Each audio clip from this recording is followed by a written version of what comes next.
Hello everyone, and welcome to another episode of the Daily Gwei Refuel, where we recap the latest news in the Ethereum ecosystem. I'm your host, Anthony Sassano, and it's the 29th of January 2025. Alright everyone, let's get into it. So there's been a lot of discussion around a crypto strategic reserve for a little while now, and what this basically would be, it would be essentially the US government, or really any government around the world, but the focus has been mostly on the US, but the US government would buy some kind of crypto asset, whether it be BTC or ETH or something else, or a basket of them, or just BTC. And essentially people want this to happen because they believe that these assets are geopolitically relevant. And I agree with that to an extent. I think that most of them aren't. Obviously, your casual kind of like meme coin that's a week old is not geopolitically relevant, but the infrastructure that's powering a lot of this stuff and the, I guess, like assets behind them are. And I think that really only two assets fall into that bucket right now. Obviously, those assets are BTC and ETH, but I would argue that ETH as an asset and Ethereum as a network is way more strategically important than Bitcoin and BTC, the asset, for the US. And I basically gave my reasoning here in a reply to John Charbonneau, who said, if a government digital asset reserve is created, I see no reason it should hold anything other than BTC. And I thought that this was a really silly tweet because I saw this and I'm like, really? You can't think of any reason why the government or the US government should hold any other asset besides BTC as part of its strategic reserve? So I replied to him and I said, I think that, Ethereum and ETH are more strategically important. And the reasons are that Ethereum is the home of US dollar stablecoins, right? We all know this. There's most of the US dollar stablecoins issued on Ethereum layer 1 and layer 2s, and the two biggest stablecoins obviously are USDT and USDC. And this dominance only gets stronger with time. And we also know that that means that it's good for USD dominance to expand globally. And the US wants that. The US wants more people using US dollars. They want the US dollar to remain a strong currency, a strong fiat currency, and also the reserve currency of the world. Well, Ethereum enables that with US dollar stablecoins. Yes, it's not the cyberpunk ethos that we all know and love. It's not the decentralized ethos that we all know and love, but it is still important in the context of this argument. And then I brought up that Ethereum has a massive lead over every other ecosystem when it comes to the tokenization of real-world assets. And the US, this is important to the US because they want to further entrench their capital markets globally. And their capital markets are the biggest in the world today and the strongest in the world today, but they want to keep that strength. They want to keep that going. The US doesn't want to lose its edge there. And so by essentially kind of it happening on Ethereum, this tokenization of real world assets, essentially by the US government buying ETH or being involved with Ethereum means that they get exposure to that in various different ways. And they essentially allow their capital markets to keep growing, right, via these tokenization of real world assets. The third reason I gave was that I said some of the largest US institutions are building on Ethereum today, such as BlackRock, PayPal, Visa, and Coinbase. And this list will only get longer with time, which means that the US wants this to continue because they want to be the home of the strongest companies, whether they be financial companies or otherwise. They want to be the home of the strongest companies. They don't want some other country or some other coalition of nations taking over the US when it comes to strength of homegrown companies. So that's why the US, again, has a vested interest in seeing Ethereum succeed. Ethereum, I believe, is much more decentralized than Bitcoin across pretty much every metric. It is also more secure, so the US can rely on Ethereum to be anti-fragile over the long term.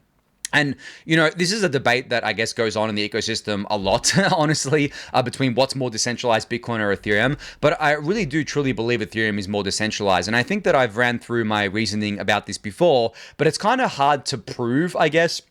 We can't really prove that it's more decentralized unless there was like an all-out attack on these networks. And, let's just say Ethereum survived and Bitcoin didn't. Whatever surviving looks like, then you could maybe make that argument. But I guess look at decentralization as an emergent property of all the other properties that these networks have. And the properties that I guess like the US would care about as a nation is security and reliability. And I think that Ethereum has much more security than Bitcoin. It also has finality as a network. Bitcoin doesn't have finality as a network, and it's reliable. And obviously, like comparing the two isn't apples to apples because you can't build on Bitcoin what you can build on Ethereum. But that's even more reason why the US should care about Ethereum over Bitcoin here. And then finally, I said that ETH captures all of this value via expanding its network effect as a commodity money and store of value and accruing fee revenue from the ecosystem. Ergo, the US should own as much ETH as it can get its hands on. And then I finished off my tweet by saying, on top of all of this, Bitcoin has a critical security budget issue that will become apparent in 2 to 3 more halvenings. This is an extremely serious issue that Bitcoiners love to sweep under the rug, but the day of reckoning is inevitable. And I've talked about Bitcoin's security budget issue in the past. I've talked about it for a very long time now, so I'm not going to rehash what I've said in the past here, but that's another big thing that I think needs to be evaluated here, because yes, the US basically has, I guess, like the power to either destroy Bitcoin or let it flourish, right?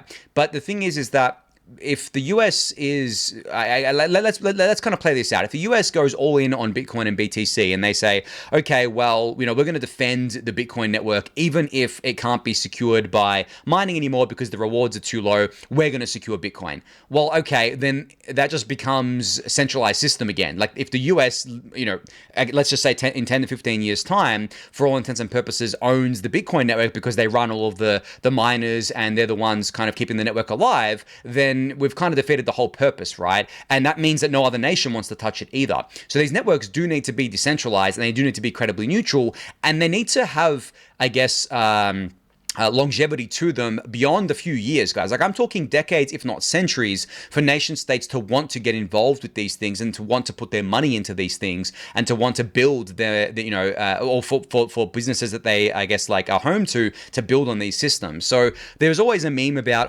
no one cares about the long term. It's all about the short term stuff. But the thing is that the short term stuff may appeal to the degens, may appeal to the speculators, and that's fine. But the long term side of this technology is building for decades, is building for centuries, and making sure that these systems can remain secure and reliable across that time frame. So those are my arguments as to why I think Ethereum and ETH are more strategically relevant for the US than Bitcoin is. But if I had to kind of put a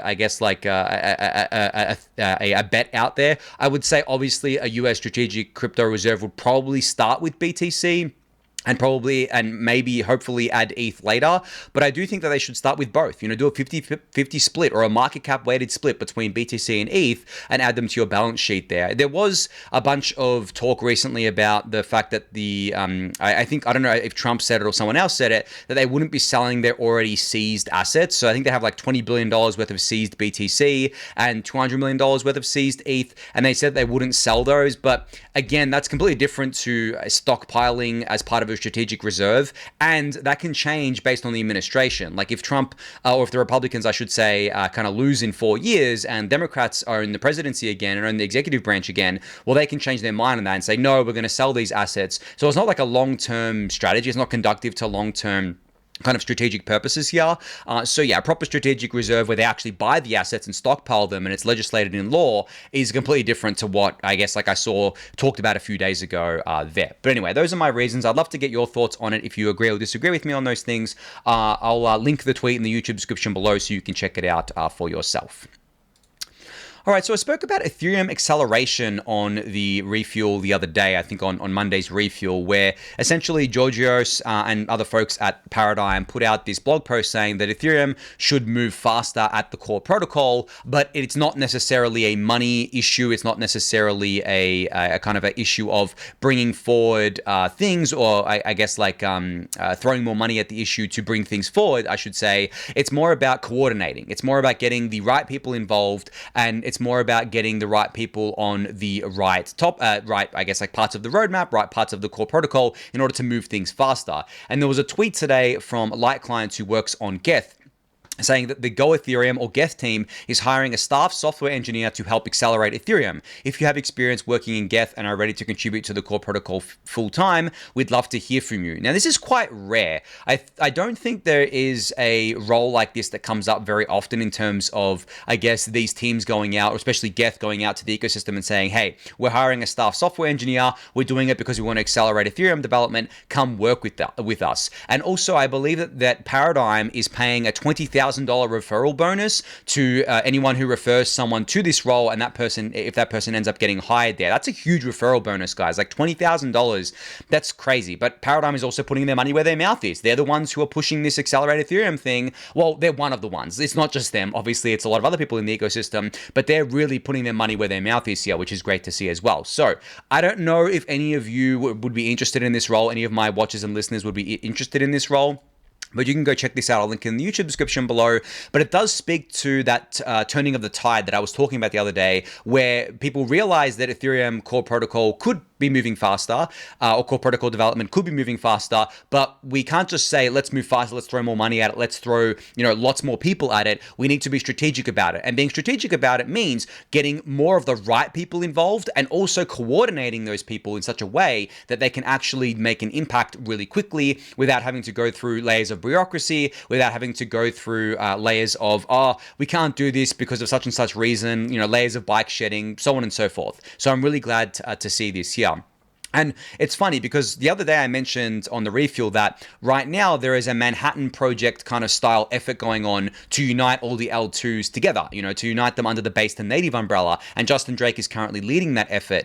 And some people said to me, it's like, there needs to be more urgency here than that. And we need to be doing things faster. And then I'm like, well, the Manhattan Project itself took, I think, 2 years from when it started to when it actually developed the first atomic bomb. And it employed 130,000 people during that time as part of the project.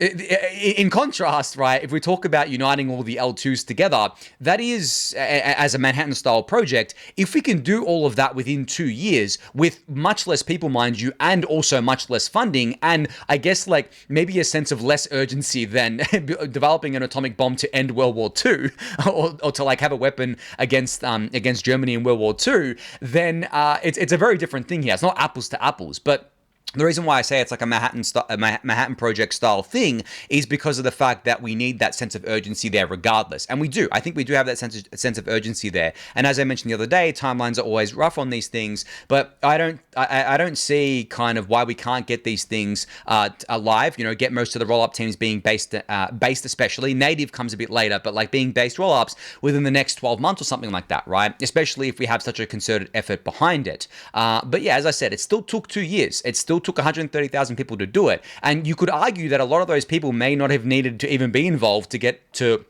where it was, but that's hindsight, right? And also the 1940s and 30s were a lot different to today's world. Information tended to travel a lot slower. That may be an argument, it may not, because essentially the Manhattan Project was done in a centralized location where they knew that it took forever to kind of, I guess, get information across. So they're like, well, it's going to be faster to get everyone just in the same location, and we'll just build it here, and we'll just, we'll lock in, so to speak, right?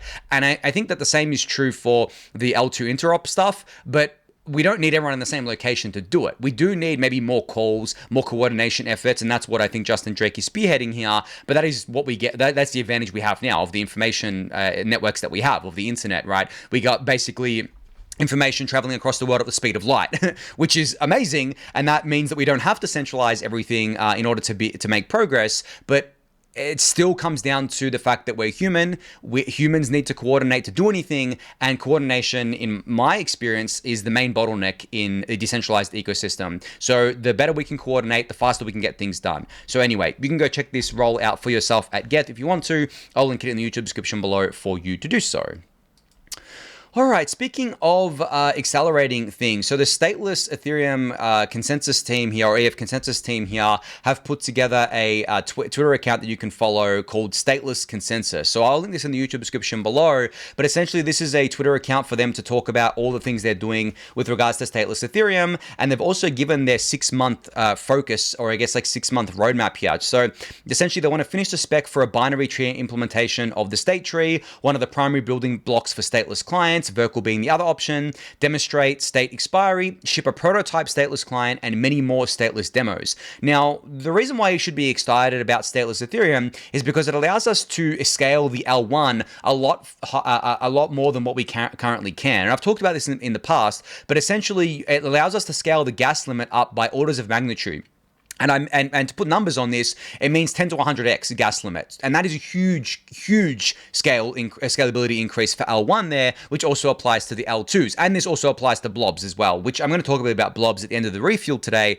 But yeah, it applies to all of that. Now, the reason why we can do this is essentially because with stateless Ethereum, the goal is to make it so that node requirements stay the same or go down from what they are today, even if we scale up the gas limit. Because as you guys know, with the gas limit going up, chain size goes up. It becomes harder to sync the chain. And then if we do things like lower the block times, or lower the slot times, I should say, and then if we do things like make the blocks heavier with more blobs, it can lead to network instability because we have a lot of lower powered clients and a lot of lower powered, low bandwidth, node operators on the network. Now, I talked the other day about the fact that we're actually upping those requirements, those bandwidth requirements, to be more in line with the improvements that have happened over the last few years. But stateless Ethereum is more of the long-term solution here rather than a kind of like short-term and kind of band-aid solutions, or essentially things that aren't necessarily done in protocol. So yeah, you can go give the Stateless Consensus Twitter account a follow if you would like. There's also a bit of a post here for you to read through as well, a Notion document here, which provides a little bit of more information about what stateless Ethereum is all about. All right, so I teased this a few months ago when it was announced at DevCon. So I think, it wasn't announced at DevCon, it was announced at Bankless Summit, which happened just after DevCon. But this is the ethproofs.org website. So this has been launched, I think it was launched yesterday, and this is the L2 beat of ZK EVMs. So essentially it provides a bunch of information around snarks and essentially ZK EVMs building on Ethereum. And the information it provides are things like gas use, cost per proof, cost per megagas, proving time, proof status, and so on and so forth. And you can go give this a read if you want. And go check this out if you want, I should say. I'll link it in the YouTube description below. But it's not just this. It's not just tracking these things here, but it's also got a learn section as well. And this is going to keep expanding over time, but it's got a lot of different resources to learn about all things ZK. Because as you guys know, ZK is the end game. ZK is what we're working towards, but a big blocker for ZK right now is proving time and proving costs, but the goal is real-time proving at a fraction of the cost of it is today. So the average cost per proof over the last 30 days is $1.64. The average proving time is around 16 minutes. Now, these proving times and costs have come down considerably, even just over the last 12 to 24 months, and we want to get those down further and further until we can basically make it free and real-time. Real-time means, doesn't mean instant, but it means like extremely quickly, definitely not 16 minutes. And if we can do that, it means that we can scale Ethereum a lot more than what we can today. And I'm talking, again, orders of magnitude scalability here, 100 to 1,000x potentially scalability here. And in terms of timeline on bringing these costs down and bringing the proving time down, that is going to happen very quickly. There is a lot of money that has been thrown at ZK stuff. I would say billions of dollars at this point has been thrown at ZK research and development, which has already bared a lot of fruit, mind you. We got live ZK VMs on the network. People thought they weren't coming till like 2028. We have a wartime effort around ZK to bring down proof costs and proving times, and the only reason that we can do it so quickly is because of that funding. So yeah, if you want to track more of this stuff, you can. It's at ethproofs.org, but I figured it was worth highlighting for you guys to make sure you understand, I guess, the gravity of what we're building here. All right, so the squad staking account on Twitter, which is powered by Obel, has introduced something called the University Validator Program. So this was created in collaboration with the College DAO here, and this program is designed to bring high-quality Ethereum education to universities, teaching students how to run validators in a decentralized way. This is really cool because I think that it goes back to what I said on a previous refuel. I don't know if it was a recent one, but I say this a lot about the fact that we need to be educating a much wider set of people about Ethereum, and not just about Ethereum generally, but like about specifics of Ethereum. And I think this is a really great use of targeted education where you're going to these highly educated people within universities, within colleges, in the US and other places, and basically saying, hey, you should check out this Ethereum validator thing, or you should check out running an Ethereum full node. It basically is like running a computer program that you're already doing, or basically maintaining software that you already maintain as part of potentially like an IT course that you're doing, or a machine learning course, or an AI course, or a computer science course. Funny that I use the term machine learning. No one really uses that anymore because it's all just AI now. But yeah, targeting those kinds of people and getting them involved with Ethereum, getting them involved with the intricacies of Ethereum is a pursuit worth doing. So I'm very glad to see that Obal's supporting this. Very glad to see that Squad Staking has teamed up with College DAO here. But if you want to learn more about this, you can. I'll link it in the YouTube description below. But this, again, is all about kind of structured education, structured learning for specific sets of people, rather than doing a shotgun approach here. And as you guys know, I love Ethereum staking. I run all my own validators. I've been involved with it for a long time, but I'm very close to Ethereum. We need people to be involved that are outside of Ethereum. We need to make sure that we can get as many people as possible validating on the network, running a full node as easily as possible, because that makes more Ethereum decentralized over time. All right, so just an update on the Powered by Ethereum branding. So there was some small tweaks made to this branding based on feedback from the community. You can see on the left-hand side here, we've added the capitalization of Ethereum, the capitalized E to Ethereum here, but also kept the lowercase e. I'm more partial to the capitalization because I never really see people talk about Ethereum with a lowercase e, even like mid-sentence, it's capitalized. So my favorite is the middle one here. So the middle left, Powered by Ethereum with a capitalized E on the black and white background there. I do like the ones on the right hand side, but I think they're too involved. If we're talking about just something that makes a statement very quickly and is very simple and is also able to blend in with any website design, I think that's the one that I'm wanting to go for. But I do think we're going to end up publishing all of these assets as part of the brand kit package, and people can use what they want. But I'll be encouraging people to use the one on the middle left there. Now, in terms of timelines of getting this out there and getting this part of official branding assets, or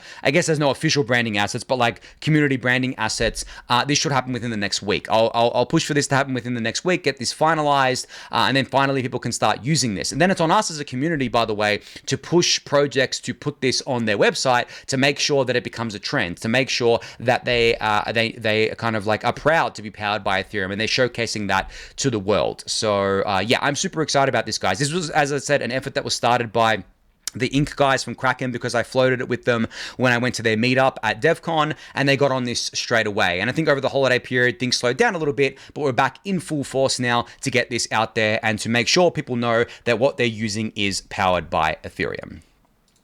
All right, so I talked about ETH Strategy the other day, this kind of micro strategy clone for ETH, but it's on chain, it's DeFi native, it's permissionless, all the good stuff we know here. And I mentioned the other day how this protocol could be inherently complex for people to understand, and I think a lot of people don't actually understand how it works under the hood. There is this great video that Caesar made today that you can go check out. I'll link it in the YouTube description below. It's about 15 minutes, but essentially it breaks down how this works. So as I said, it's on Twitter. I'll link this in the YouTube description below, but this is the content that we need. I know it's 15 minutes. I know that it may be a bit of a, I guess, like slog to get through for those those of you with short attention spans at this point, but I don't think many of you have a short attention span if you're listening to me drone on the refuel for 30 minutes every other day. So you can go give this a watch. I'll link it in the YouTube description below. But what I have been doing still within the group chat for ETH Strategy and for this effort, because I'm putting a lot of thinking into this myself, is that I want them to obviously break down the explanations into as simple as a form as possible, and hitting on those three things that I mentioned the other day. Where's the money going when you put money into this thing? How do you make money if you put money into this thing? And how do you lose money? It has to be that simple. Yes, I understand that the strategies that ETH Strategy is going to be using are inherently complex. They're very exotic financial instruments. And they may not be able to be simplified down to where a 5-year-old can understand it, but that shouldn't be a reason not to try to simplify it as much as possible, because I believe that if it's only, the sophisticated financial, I guess, like participants that are part of this thing, I don't think it succeeds. This is supposed to be like a bottoms-up, community-first approach to the, I guess, sales strategy that he's been using, and to be DeFi native. So we want to get as many people involved as possible, but I know a lot of people won't touch this if they don't understand where the money is going. It's not like a meme coin. It's not like some kind of a token that you just trade. You say, okay, well, if I buy this token and it goes up, I make money if I sell it, or if it goes down, I lose money, right? If you sell it there. That's very simple to explain. This inherently is not that simple to explain, but we can, I guess, I don't want to say dumb it down, but we can get it to the point where it is more simple to explain, and that means more people will get involved. People will be able to describe it better to their friends, get them involved, and you either make or lose money. This is not a guaranteed way to make money, guys. It's not a guaranteed way to lose money. It's the same thing with anything that you put your money into, even stablecoins, mind you. You can lose money on stablecoins because they depeg sometimes. But yeah, anyway, I'll be keeping on top of this and making sure the team is aware of this, which they are. They're doing a lot of great work behind the scenes, but this project is continuing in earnest, and definitely a very serious project. It's not just some kind of like meme project that people wanted to create. It's a very serious effort now. It has a lot of big players involved with it right now, I'm personally vouching for it at this point. I'm not telling people to ape their money into this as soon as this goes live, but from what I've seen so far, I am very happy with how this is going, and I'm very excited to see this go live.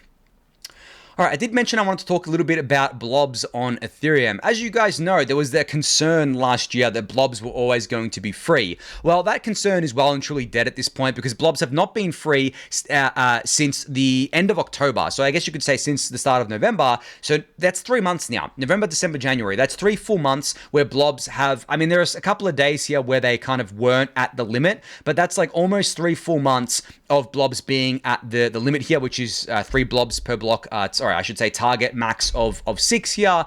And that means that the blob fee market has been generating fee revenue. So over the last 30 days, the average Gwei price of blobs is 14.7 Gwei, and the blob fee burn, this doesn't include the total fees paid, this is just the fee burn, is $4.1 million worth of ETH. Now, obviously, still kind of small potatoes numbers here, guys. It's nothing like to celebrate or write home about, but I did want to kind of talk about the fact that we've had 3 full months now, which I consider to be a bit better than like a week or two of data to look back on and say, okay, we know there's insatiable demand for blobs. We know this demand is going to keep going up as the L2s grow, and we obviously know that we need to keep scaling blobs as much as possible, but we also know that blobs can generate real fee revenue and real revenue for Ethereum, the network, even though they're in the kind of state that they are in right now, where they're relatively immature. They've also not, I think that the pricing around them can be changed and fixed up as time goes on. That's not the main focus right now. The main focus is just like scaling them up as much as possible. Obviously, we have a blob increase to 6, to